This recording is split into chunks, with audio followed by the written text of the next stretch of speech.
Welcome back to Annie Breaks It Down, where we ask the one question that no one seems to be able to answer.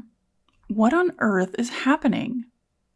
In our last video, we began exploring fascism, and we covered facets of the first key component in a fascist regime, authoritarian leadership, and what that looks like today. In this episode, we continue that discussion and further hone in on the answer to the big question, is this fascism? So, authoritarianism is the first box on our checklist. Now, the second component is nationalism and patriotism. Fascist regimes emphasize intense nationalism and patriotism, often promoting the idea of national superiority and the need for territorial expansion. Not just we love our country, but our country is better than yours and must be protected at all costs. But what is patriotism, really? Patriotism at its core isn't a bad thing. It's the love of one's country, the desire to see it do well, to live up to its highest ideals. But somewhere along the way, that idea got distorted. So, what's the difference between true patriotism and what we often see today in the MAGA movement? Let's start here. Their brand of patriotism is loud but shallow. It shouts, "We love America," while telling anyone who disagrees to shut up. It equates criticism with betrayal. It says burning a flag is more offensive than violating someone's constitutional rights. It wraps itself in slogans like "God bless America," as if saying the words is the same as doing the work. And make no mistake, it's not about America, really. It's about Trump. MAGA-style patriotism is completely centered on a single man. When he makes blatantly unconstitutional moves, the response isn't outrage. It's mental gymnastics. His supporters will bend over backwards to explain why breaking campaign promises is actually good, somehow. Loyalty to Trump replaces loyalty to country. Their vision of America is small. It's exclusionary. It only welcomes you if you already agree. It's a club that says, you can join us if you think like us, vote like us, and never question the leader. But here's the truth. Suppressing criticism of the country or its president is never patriotic. That is authoritarian. True patriotism isn't fragile. It doesn't crumble under scrutiny. It doesn't confuse dissent with disloyalty. In fact, sincere criticism is one of the highest forms of love for your country. Because wanting your country to be better, fairer, freer, more just is the most American thing that you can do. Real patriotism is about action, not aesthetics. It's voting, organizing, educating yourself and others. It's volunteering, donating, showing up. It's fighting to uphold the Constitution even when it's uncomfortable or inconvenient. Real patriotism says, I'm proud of my country, and I want you to be here too. It believes that being American isn't a birthright. It's a responsibility. It's not just about waving a flag. It's about protecting what that flag is supposed to stand for. Because being patriotic doesn't make America great. Patriotism is only worth something when it leads to accomplishment, not when it's just shouted from the rooftops. We measure it not by volume, but by values. So maybe the question isn't, are you patriotic? Maybe it's, what kind of patriot are you? Before we go any further, I want to touch base on something that's highly relevant to nationalism, and it's a term we've all heard before. America first. But where did America first come from? The original recipe from the 40s was meant to prioritize Americans, to put jobs here, in America, to protect the homeland, and, of course, national pride. In its inception, America First was the name of a political movement that wanted the U.S. to stay out of World War II. It had isolationist roots, deep suspicion of foreign alliances, and small inklings of anti-Semitism and fascist sympathy. One of its most famous spokesmen? Charles Lindbergh. Great pilot, terrible takes. He warned that Jewish people were, quote-unquote, pushing America into a war. So when you hear America First, that history still echoes.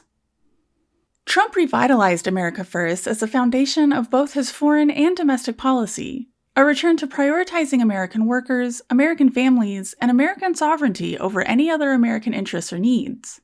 But here's what America First often translates to: isolationism. We're done cleaning up the world's messes. Well, goodbye foreign aid. Hello pulling troops out of everywhere, sometimes chaotically. Protectionism. We'll impose tariffs to protect American workers, even if it triggers trade wars and higher prices for Americans. The border obsession. Build the wall, deport the criminals. But immigration policy becomes not just enforcement, but spectacle. And the us versus them framing. You're either with America or you're the problem. Globalists, socialists, the deep state, the media, all enemies within. America First might sound like common sense, but dig a little deeper. Here's the problem. There are things America does in foreign countries and distant places that serve American needs, families, workers, and sovereignty. Rare earth minerals not found in the United States, and for our national security, we must trade for them. If those countries are unstable, go to war against us, or countries between us and them are at war, it affects the supply of these critical resources. Keeping these countries peaceful, happy, and our allies serves critical national interests. If we don't keep foreign countries interested in being our allies, they'll become allies of people who may not have our best interests in mind. And while we are powerful, we are not more powerful than the rest of the world combined.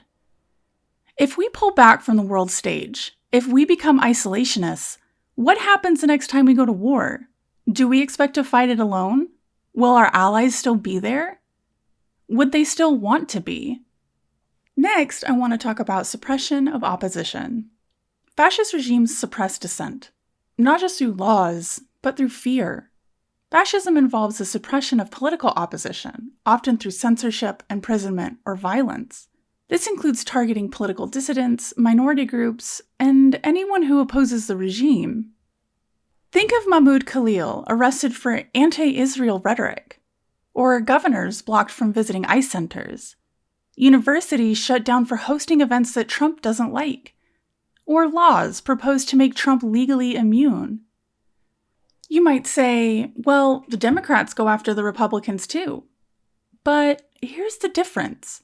The Democrats didn't try to outlaw Republican judges, lawyers, or universities. Trump is being charged not because he's a Republican, but because he's breaking laws. Republicans searched for crimes that Biden had committed and came up empty-handed. And they searched for those crimes because he was a Democrat. If this power structure existed under someone you didn't like, say AOC, would you still be okay with it? The authority Trump wields comes from the office of the president, not from Trump himself. Any power that Trump legally exerts will be granted to AOC if she becomes president. You can't write into the Constitution these powers only belong to Republican presidents, or just one person. However, there is a long string of examples of the Trump administration not suppressing opposition, or, well, successfully. The administration proposed extremely restrictive rules on protests in Washington, D.C., including charging demonstrators fees and limiting protest zones. But after nationwide backlash and legal challenges, the National Park Service completely withdrew the plan, marking a rare retreat from restricting the right to protest. The Trump White House briefly barred the Associated Press from press events after the AP refused to rename the Gulf of Mexico. The AP sued, and a federal judge, who was appointed by Trump, ruled the ban violated the First Amendment and reinstated their access. Columbia grad student Mahmoud Khalil, a lawful permanent resident, was arrested for campus protest, prompting a court order halting his deportation. That demonstrates checks and balances in action, preventing political retaliation from becoming immediate deportation. The bottom line is that while the administration sometimes pushed hard against critics, systemic checks and public pushback remained powerful and effective, meaning that the suppression of opposition was neither absolute nor unchallenged. In fact, these examples show that American institutions and public opinion can and did stop authoritarian-leaning policies in their tracks. The next and last thing for today is corporatism. Fascism loves business, as long as the business listens to the state. Fascist economies are often characterized by corporatism, where the state and private businesses work together to achieve national goals. This can involve significant government intervention in the economy. But how is corporatism different from regulations? Regulations are set on industries, not individual or specific corporations. Regulation, in theory, set the rules of the game. Things like minimum wage, safety standards, environmental protections, antitrust laws, and consumer protections. The key thing? Regulation aims to protect the public interest by ensuring fair play, limiting harm, and correcting market failures. Modern de facto corporatism, like what people claim about the US sometimes, is when big corporations and the government have a cozy relationship. You'll see things like CEOs colluding with presidents, or lobbyists writing legislation, government contracts handed to companies with political ties, and tax breaks, bailouts, and favorable regulations that benefit the few over the many. What that looks like under Trump? Well, Trump parading Tesla cars on the White House lawn, giving Musk government contracts while Musk runs Doge and openly backs Trump, attempting to give $3 trillion in corporate giveaways while slashing Medicare, Medicaid, SNAP, and VA benefits, pushing tariffs without congressional approval, and telling businesses to not pass costs on to consumers. And the really big one is the government owning a portion of US steel. Japan's Nippon Steel finalized its $14.9 billion acquisition of US steel in June 2025, but not without a unique twist. A national security agreement that gives the US government significant oversight over the company's operations. That includes the US government holding a golden share, allowing it to appoint an independent board member, to veto decisions affecting domestic steel production, facility closures, or changes to US Steel's name or headquarters. These powers are designed to protect the US economic and national security interests, especially given the strategic importance of steel production. While the golden share is tied to the presidency, the agreement specifically names Donald Trump as the decision-maker during his term. Under future president, controls shift to the Department of Treasury and Commerce. This isn't free market capitalism. It's the government telling corporations what to do and giving them money to do it. That's corporatism.